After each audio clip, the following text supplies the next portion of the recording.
Mister, how do you operate this Twitter thing or this Instagram thing or whatever the heck?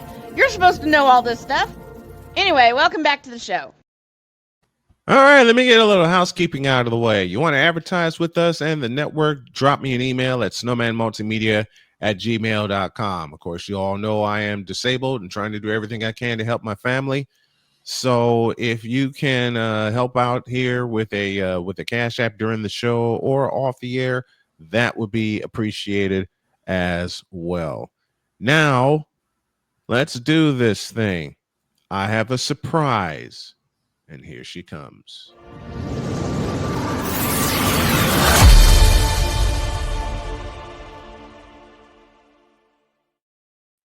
Mike Drop Moran joins us from Chicago. How are you, my dear? Brian, my sweet thing, I cannot hear a word you're saying. Oh. What? Not again. I don't know why that is, honey, but you are the master of the controls. That's weird. I could do a solo. I mean, I could just, do a Snowman in the Morning takeover. Token female takes over. And just, do my solo shot. This is a great opportunity to do that. But you, my man, are still the master. So okay, whatever you want to do is fine by me. Let me take it out. But I just see your mouth moving, and I do not read lips. Yeah, see, Nick says he hears everything clearly from both of you. This happened to me once with Bob Costas. All I heard was a flea in my ear, and it's Bob Costas. Bob freaking Costas. And I went on and I did my question, and mercifully he had like a 15-minute answer, which was lucky because I wouldn't have been able to do the show at all without him. And by the time that he got there, by the time he finished his answer, it was back on. Okay, I'll see you later. Okay. Wait, did everybody leave? I think everyone just left. He's left me alone. Okay. Doggone it.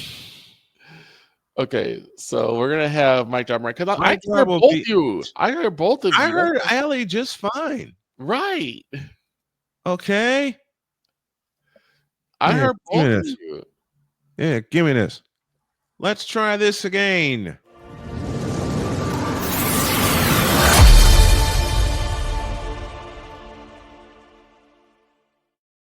Token female take Still can't hear you, baby.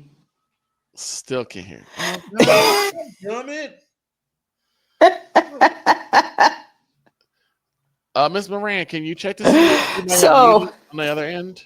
Or can you hear me? Can you hear me? Shall we just move to me making my WNBA draft predictions for Monday, April 14th, coming up fast. Oh my God. Okay, let's do that. Number 1, you got the Dallas Wings picking first with guard Paige Beckers, number 1 in our hearts and in our minds, and the newly crowned national champion, Connecticut Huskies. She just led UConn to the first national championship since 2016, putting up monster numbers. This woman can do it all, and the Dallas Wings absolutely necessarily need that. They are number 1 in the draft picking order, the Dallas Wings, for a reason. And take a look at these numbers. She scored 30-plus points in 3 consecutive games, including a career-high 40-point performance in the Elite 8. Mm-hmm. Not only that, she's one hot number. So she is going to rival Caitlin Clark for drawing more and more people to the WNBA. And believe it or not, this is very big. Beckers dropped a total of 105 points in 3 games. That's a most ever by a UConn player in that 3-game span. So, Paige Beckers, number 1. If you've got a bet on it, place your life savings on it. This is what Dallas Wings have needed. So, she's going first. I wish I could hear you, Brian. I really can't hear you at all. But I will go on to number 2, Seattle Storm. Once a great dynasty, once a fabulous team. Unfortunately, they have fallen on hard times. And so here's another pretty solid pick. Guard Sonia Citron out of Notre Dame. I'll tell you why. This spot was supposed to go to Olivia Miles. She was supposed to go 2nd overall, but she decided to opt out of the draft this year and stay another year at Notre Dame. God bless her. Here's where Sonia is going to be very helpful. Last year, the Storm parted ways with Jewel Lloyd. That was in a 3-team trade with the Las Vegas Aces and the Los Angeles Sparks. And Seattle acquired the 2nd overall pick from the Sparks, and they've got an extremely efficient scorer as well as a great defender in Sonia Citron. So that's your 2nd pick, very solid. Sonia Citron to the Seattle Storm. She's a guard. She's going to be an adequate and good replacement for Jewel Lloyd. Number 3, you've got the Washington Mystics. And here's an unusual choice, but I think it's pretty solid. Dominique Malanga from France. Now, let's just say that the French team has taken over the NBA. You can see our friend Victor. Don't ask me to pronounce his last name, please. But he's Victor Wembanyama. I can't pronounce it very well, and I apologize to Victor. But Dominique is a 6'6" center. She can do it all with speed, length, and explosiveness. Right now, she's averaging 15.4 points, 10.3 rebounds, and 1.2 blocks, while shooting 53.8% from the field for France's Lyon Asvel Feminine. So I'm not going to say it 10 times fast. And this she's only 19 years old. She turns 20 in November, which means she was born the same year as my baby Lev. So, and my nephew, Matt. So she is a fabulous human being. 2005 was a great year for births and for birthing talented and outstanding people. I'll have to say that. Interestingly enough, on a side note, and personally, my nephew Matthew is in France right now on a scholarship studying jazz. And he is just tearing apart the French cafes with his talent. I expect to hear a lot more out of all 3 of these very outstanding 20-year-olds. Dominique Malanga is first. She's going to the Washington Mystics. This will be a very, very interesting pick for the Mystics, who have been pathetic over the last few years. It's going to be a game changer. Now, if you don't know, the Washington Mystics has like 3 picks in the top 10. So they've got a third of the draft coming up for you. They are also picking number 4. So, if only the Connecticut Sun had this kind of luck, man. I'm telling you, they lost their starting 5 this year. So it's going to be a very interesting draft, and I'm sure that Connecticut is going to be raising its hackles over the year. But at number 4, we're predicting forward Anissa Morrow. And out of LSU, a Kim Mulkey product. Mm-hmm. And God knows they need the fire. Let's put it that way. 6'1" forward, double machine, led the nation in rebounds per game with 13.5 and double-doubles. She had 30 double-doubles. And in the kind of season that you have, my God, that's going to be great. She scored a double-double in 3 of 4 tournament games, including a 30-point, 19-rebound performance in the LSU Sweet 16 win over North Carolina State. Kay Yao is rolling over in her grave. But more, her versatility, her rebounding abilities, and relentless attitude will translate well into the WNBA. That is going to be a great shot for the Mystics. So they're going to be a team to watch as the draft comes up. Now, at number 5, we've got a new one. We've got the Golden State Valkyries.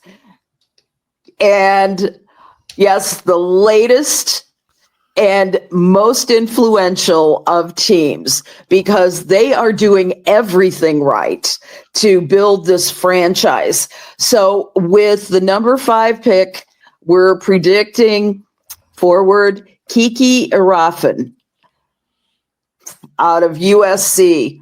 Now, Natalie Nikasi, the Valkyries head coach, told USA Today Sports that she's looking for ultra competitive, high character, never satisfied player that will help build the team's culture in its inaugural season. Mm-hmm. And Kiki Irafin checks all those boxes. She's a 6'3" forward. She'd make an immediate impact in Golden State.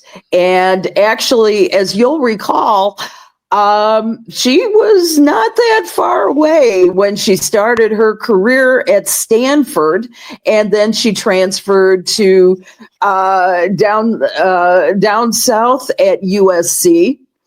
And she's got the size, 6'3". She's got an explosiveness in the paint, and she's got athleticism. So she was one of the reasons why USC was able to hang on for so long in the tournament after Juju Watkins went down. So, even though the USC could not sustain their lead, and their potential Final Four, she still managed to make a true impact. She averaged 18 points, 8.4 rebounds, 1.8 assists, and shot 49% from the field for the Trojans this season. Now, when she's not backing up opponents in the paint, as she told USA Today, they're cleaning up the glass with physicality, explosiveness, and they also can use her mid-range skills. And she really stepped up, as we said, following Juju Watkins' injury. So here we go. This is going to be a very important pick. You agree, Brian? Yeah.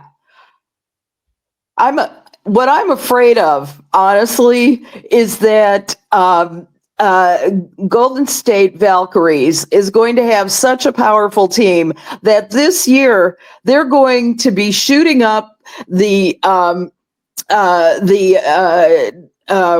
roster, and they are going to be like the number one, kind of like the way the Las Vegas Golden Knights did the first year. They've got the cream of the crop picks.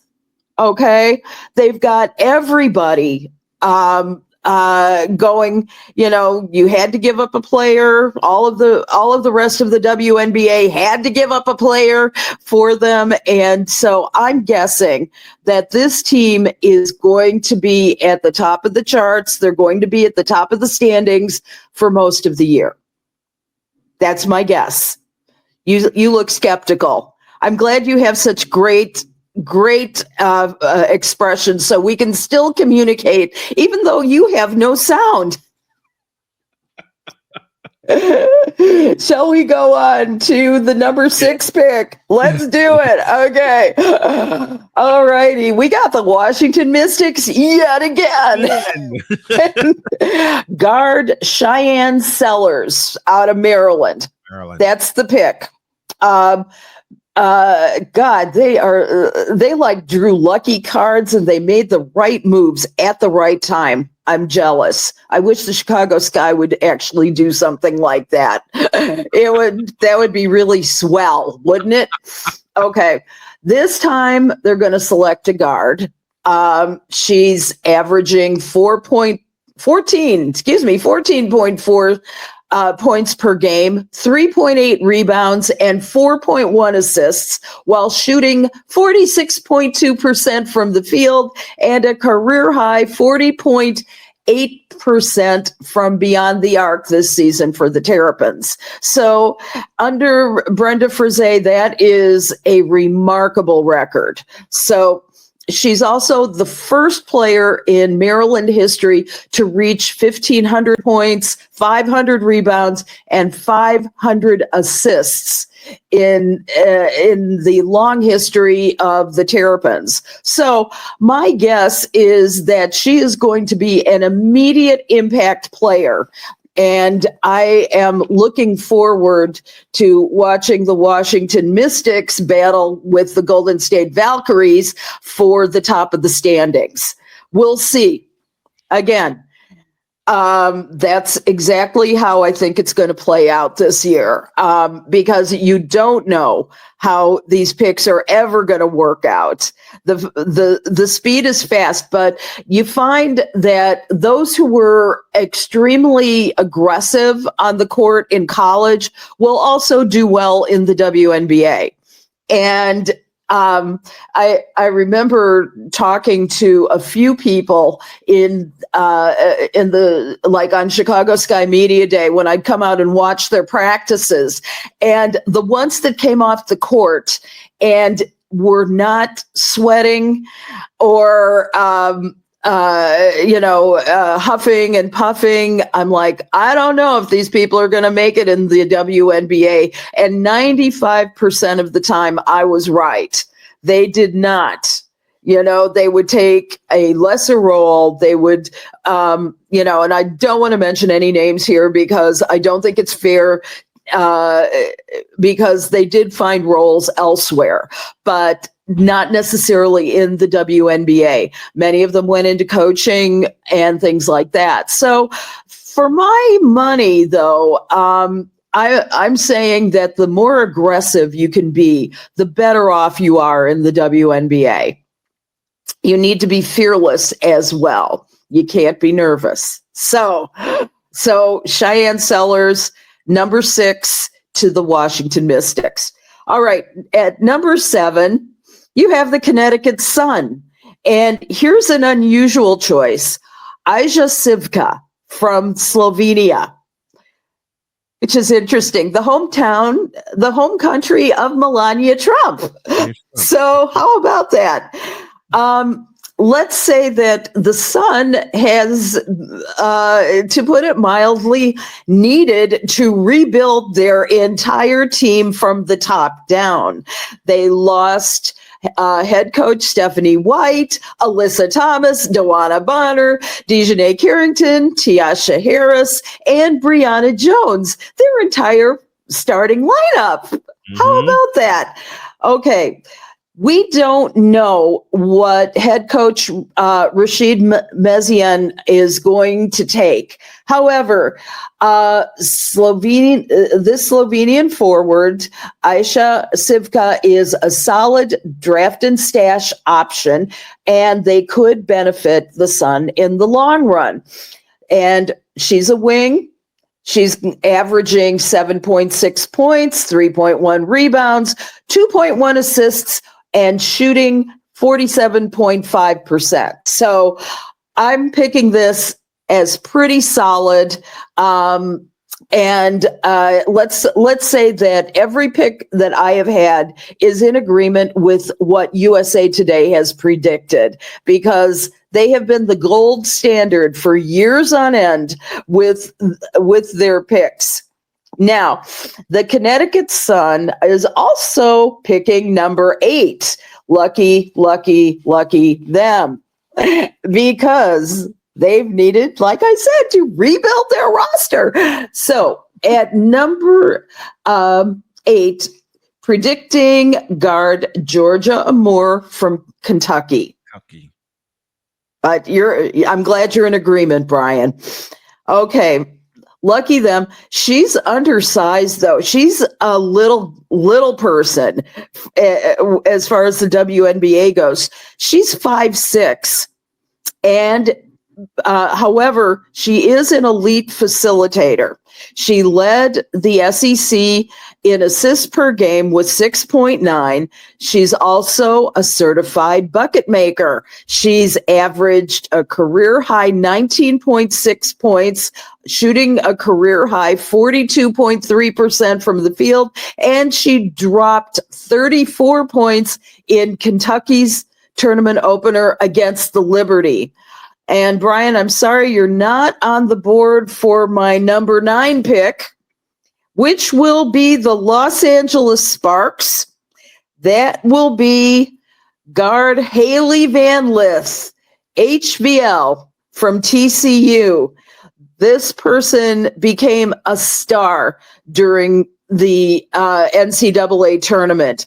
The Sparks kicked off free agency by landing Kelsey Plum, 2-time WNBA champion from the Las Vegas Aces, and she's going to be joining Cameron Brinks, Rakia Jackson, and Derica Hamby in Los Angeles.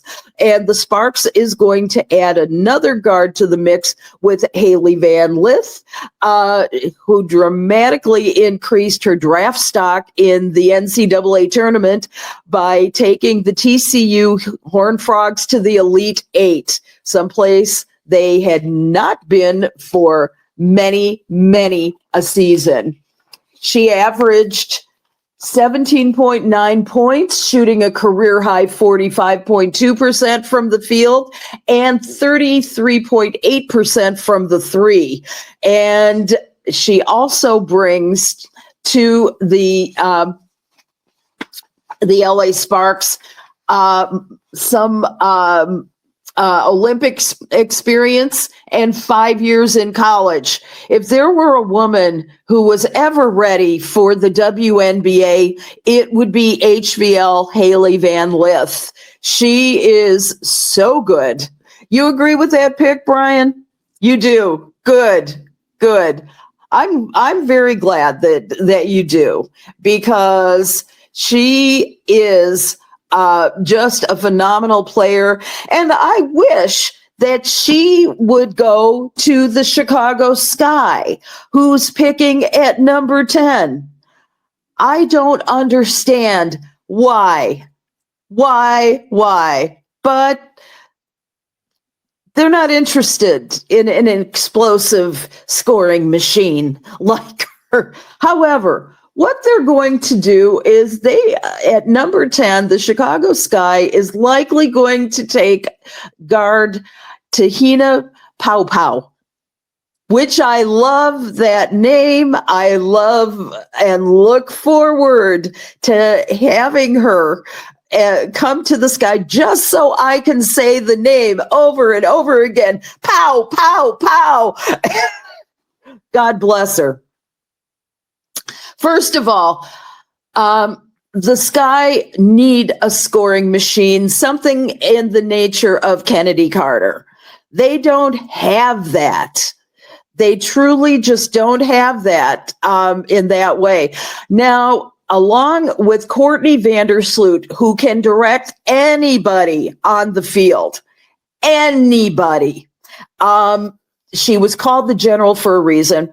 We also have Kia Nurse. We got them in free agency. Glad to see Courtney back, first of all. Kia Nurse will be very good. There's going to be depth in Pow Pow. And first of all, she's reuniting with her old South Carolina teammate, Camila Cardoso. Pow Pow averaged 9.6 points, 2.6 rebounds, 2.8 assists, and shot 47.1% from the field. I see her as the sixth man coming off the bench. I see her as perhaps another, maybe Allie Quigley, maybe. I'm wondering about that, but I'm thinking that will be her value. She ain't going to be a starter, honestly. She won't be a starter her first year, but she will be a very, very adequate addition to the team while she learns from Camila Cardoso and Courtney Vandersloot and Kia Nurse. I see her as being kind of the next generation for Tyler Marsh, who's the new coach, and et cetera. So I'm thinking it's going to be a very good way for them to go. She did have some issues beyond the arc, 37.1%, but still respectable. She can create a shot, and she's developed as a lockdown defender and has also emerged as an elite 3-and-D player. So I'm happy with that. I'll live with it. I would have liked for them to go maybe a little more splashy, because we need splash. We need that. We'll see but currently this is Angel Reese's and Camila Cardoso's team. And I think they're leaving the splash and all to Angel and Camila this year. I would have preferred a Barbie and Ken show like we had last year. Would have loved it. Not possible. All right, let's go to number 11. We have the Minnesota Lynx, and we're thinking that they are going to pick guard Serena Sandell from Kansas State. So thinking that they just fell short of a 2024 WNBA championship with the New York Liberty. It was a very tough loss, and most of their roster, though, is coming back, but they will add some depth with this guard because she has excellent vision. And she led the nation in assists per game, 7.3. She can also score, and she averaged 14.1 points and had 4.4 rebounds this season. So she will be a solid addition, and them not needing that much. I'm looking to the Minnesota Lynx for maybe a better performance than last year. I looked at them as one of the teams to beat, but we'll see. Maybe it'll be Golden State Valkyries and Minnesota Lynx battling it out in the West. So we'll see. We'll see what happens there. All right, now let's talk about the Dallas Wings. They're picking at number 12. Okay, we're gonna say Sanaya Rivers at number 12.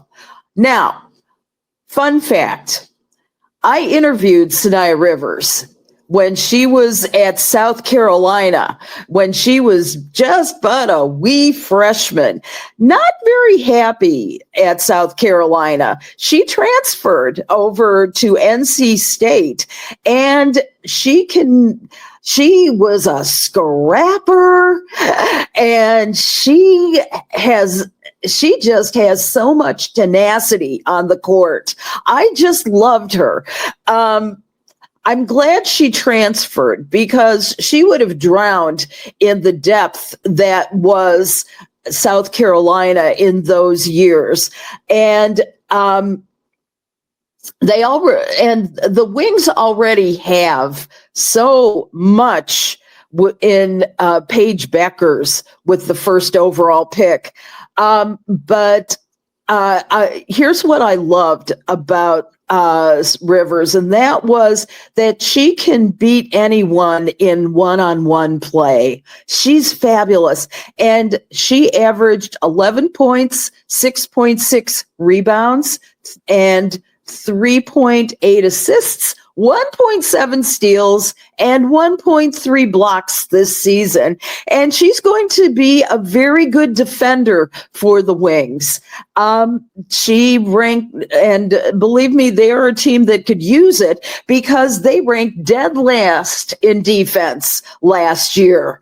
So you know that anything is going to lift their boat this season, and Sanaya Rivers will be that person for the Wings. I've never known anybody who has been more determined. Even as a freshman, when I interviewed her ages ago, she just had such a fire in her. So I'm really, really looking forward to that. And I think she's going to be just a fabulous addition for the team. Now, shall we move on, Brian, to the NCAA championship game? Let me tell you about Gino Auriemma, who I've known and interviewed since 2007, something like that. You know, with Gino, he hasn't been in this position for 8 years. You know, their last national championship was in 2016. And he mentioned on a couple of sites that he revealed a prayer that he prayed during a pregame walk around the UConn hotel team early on the day of the championship game. He said, "Dear God, I don't need one of these titles, but damn, my players do. Can you do it for them?" Okay, did Gino Auriemma actually have the ear of God that day? And I have a question about that. I will say that that for some reason, South Carolina, who had struggled all season and had a very difficult time with their just finding a go-to person. You know, they didn't have like the Asia Wilson of years past. They didn't have their Camila Cardoso of years past. They didn't have anybody who could do it all. And I don't know if God so much answered their prayer as Gino had prepared them for the NCAAs. He said for years on end that my girls will be ready for the tournament. My girls will be ready for the tournament. He actually should have said my women will be ready for the tournament because they're not girls at 20. My kid will tell you, I am not a child at age 20. I know. I know. I am a young adult. And okay, I agree. They are young adults and will be making decisions that will affect the rest of their entire lives. Okay, we're fine with that. However, believe me, what he said after the game, it means a lot personally, obviously, that we can do this after all these years. These kids, their lives have been changed forever, and I'm glad to be a part of that.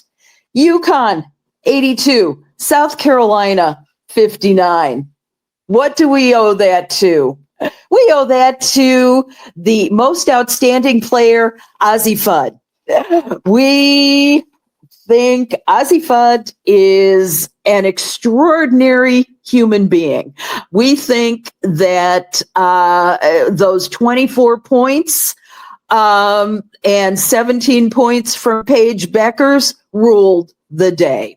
Also, let's make great mention to Sarah Strong, who is the future of that franchise. 6'2", freshman forward. God, did she deliver? She was all over the place. 25 points, 15 rebounds, 5 assists in the finals. That's why Sarah Strong was the #1 recruit in the nation a year ago. There is no better place to be molded than UConn. They are the sports team of the entire state. And I have friends who live in Connecticut who can actually verify that for me. It is all about UConn women's basketball. Now, the other people that I have to mention in this were the likes of Princeton grad transfer Caitlin Chen, as well as Ashlyn Shade. She's sophomore, and that's what they needed. They also held the Gamecocks to just 34% from the field shooting, and only 2 players reached double figures for the Gamecocks. I just love saying that name over and over and over again. Freshman post, Joyce Edwards, as well as Tessa Johnson. Let's just say that after the third quarter, there was no doubt who was going to get that title. They put their foot on the gas. They shot 48% on the day, went 18 for 21 from the charity stripe. The trio of Beckers, Fudd, and Strong combined for 65 points. And also put Gino Auriemma in a class of his own with his 12th national title. So this is something that was so big for the team and so big for everybody involved. Here, I will give kudos to to 2 other players, Tessa Johnson from South Carolina and Malaysia Fulwiley. Those 2 did such a good job in trying to get them. They did their best to spark South Carolina off the bench, but frankly, without the go-to power, they just didn't stand a chance of doing anything. So congratulations to UConn. Did I miss anything, Brian? No. This is the thing. It's I love Gino. I'm glad for his 12th title, and even dozen is a good number by which to retire. But the fact is, Gino is going to keep going as far as his little body will carry him. And he may have lost an inch off the top of his toupee, but he has not at all lost a single step. He's still as sharp as a tack. And interestingly enough, Doug Bruno told me something years ago, and he said, if you're thinking about retirement, you're already there. And I don't think that Doug ever wanted to retire from DePaul women's basketball. I think if illness hadn't stopped him, I think that he would have kept on, until they carried him out feet first, kind of like Ray Meyer. And so, they've had almost the same amount of time in the programs that they coached. Gino Auriemma, Doug Bruno, very good friends, always loved their back and forth at DePaul University. And I can only hope that Jill Pizzotti, who was just named head coach of DePaul basketball, just on a week ago on Thursday, she's had 30 years of experience and 1 year as head coach of DePaul after Doug took sick. And she is a proven winner. She is a relentless recruiter, and she has been a mainstay on the Blue Demon staff for the past 14 seasons. Many of those seasons, DePaul was going to either the NCAAs or the NITs. They had, 17 straight years at the NCAAs. I am predicting that with Jill Pizzotti on board, they are going to make it back to the NCAAs. And I would hope that one of these days they will return to the Sweet 16, the Final Four, God willing. God willing. This woman is on the Women's Basketball Hall of Fame board of directors, and at some point she may be that. She may be in the Women's Basketball Hall of Fame. Last year, she's been a recruiting powerhouse. She led DePaul to a 13-19 record against a rigorous non-conference schedule. And despite being selected 9th in the conference's coaches preseason poll, DePaul went 8-10 in the Big East and finishing 6th for the best record since 2021 to 22. And graduate forward Jory Allen earned a trio of honors, including All Big East First Team, Big East Scholar Athlete of the Year, and the Big East's Most Improved Player. So my sense is that they need to step up their recruiting. They need to sign some of those major players that are coming out of McDonald's All-Americans. It's kind of a disappointment when these major programs, the Paige Beckers going to UConn, DePaul, what Pizzotti needs to do is really claim DePaul as one of the premier programs to go to. And I think that will help them in a great deal in terms of where they're ending up. Because for so long, for so many years, they haven't been able to do that. I'll tell you what I see. Dawn Staley is a perfect example of how to build a program on campus.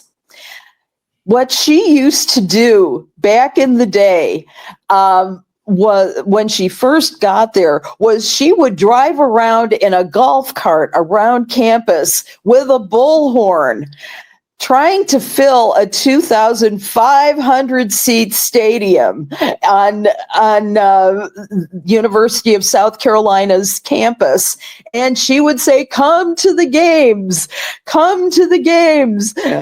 support your local Gamecocks. And the thing is that she was able to provide such an incredible brand building to the Gamecocks program. She was, and also she made those recruits believe that she could turn them into winners. And that's what made the South Carolina Gamecocks such an incredible force within the women's NCAAs. Absolutely. She willed that team. Yep. You should see her. She is so feisty.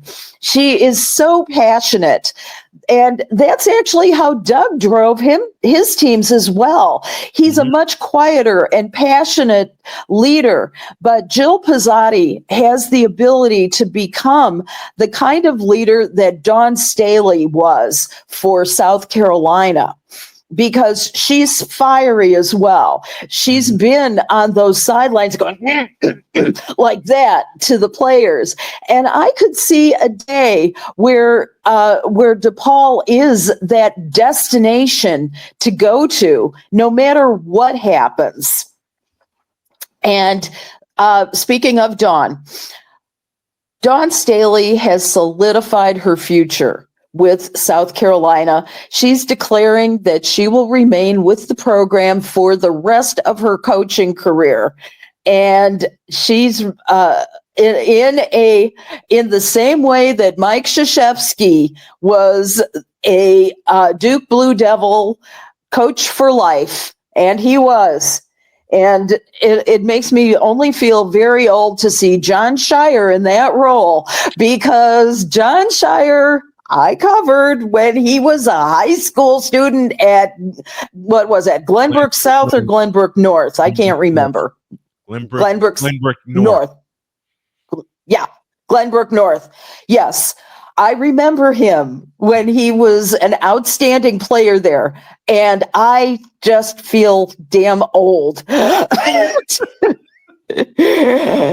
But he is one of the youngest coaches in college basketball, so I feel better about that. So anyway, where was I going with that? It was it was momentous to see them in the and having such a difficult time against Houston on Saturday night. I was so sad. I was just going, oh my God, I feel so bad for Cooper Flagg and everybody else, but they'll be back. And John Shire will get his shining moment in the men's NCAAs at some point. And I'm fairly sure about that. To wrap this up, which I'm assuming we do have to do at some point, I could keep going on for hours. And I will tell you what makes me the happiest and most satisfied in my career is to see the Naismith Memorial Basketball Hall of Fame discover wonderful new players and recognize them for their talents. There was a time when women were not even thought of for the Hall of Fame honors. This year, 3 WNBA legends, Sue Bird, Sylvia Fowles, who also is making me feel old because I remember, and you do too, Brian, the day that she was recruited and came to the Chicago Sky. Big Syl. You and she kind of stood eye to eye, if I'm recalling correctly. And she was the best thing. She and Elena Deladonna, who recently announced her retirement, those two made for the most explosive teams in history. And it was only Diana Taurasi and the Phoenix Mercury that actually was able to stop them.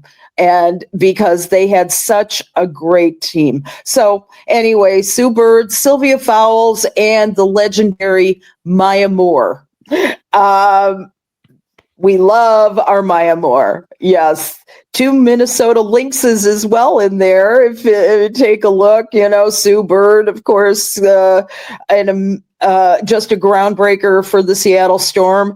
Those 3 have been the 3 of the most impactful players. And this is the first time that 3 women's basketball players have been inducted into the Hall of Fame in the same class. Yeah. And so congratulations to all 3 of them for an amazing, amazing career and for the impact they've made on generations to come. And, the women, they are a coming. The women, they are a staying.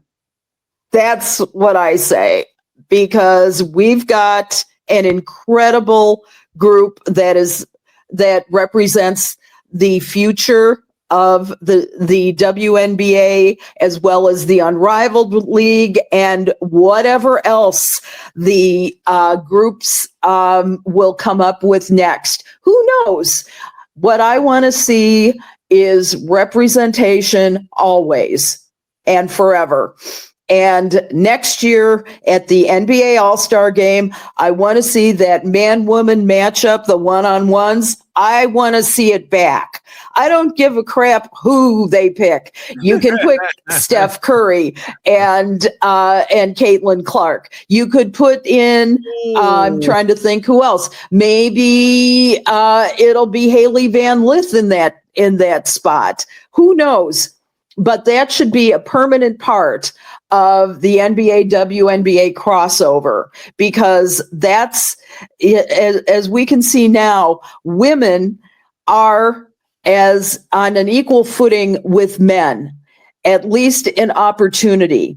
In salary, we will get there. We will get there.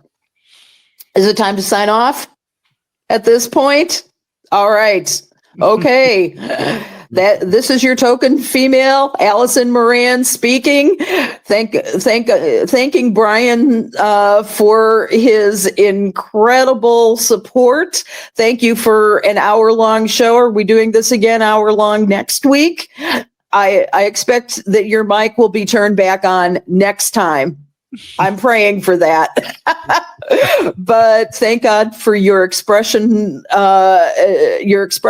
and your continued support.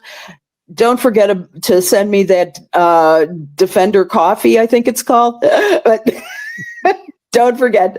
Thank you for the incredible gift, and have a great week. Love you.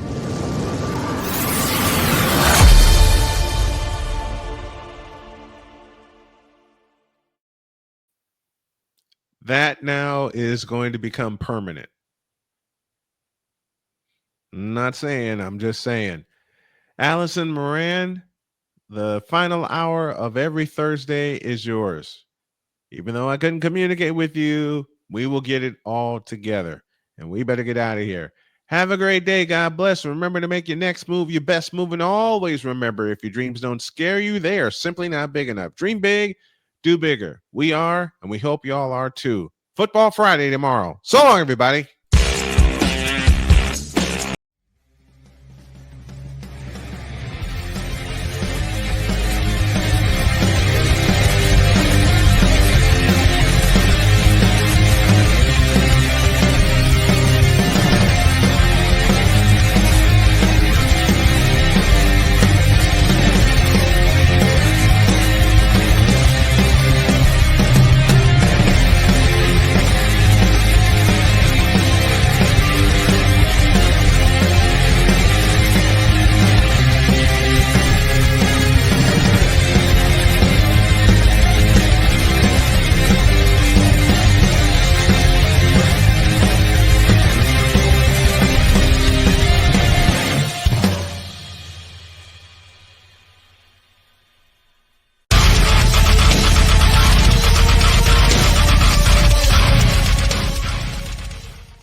Lots of football, lots of draft talk. That's tomorrow. That's So tomorrow, long, folks.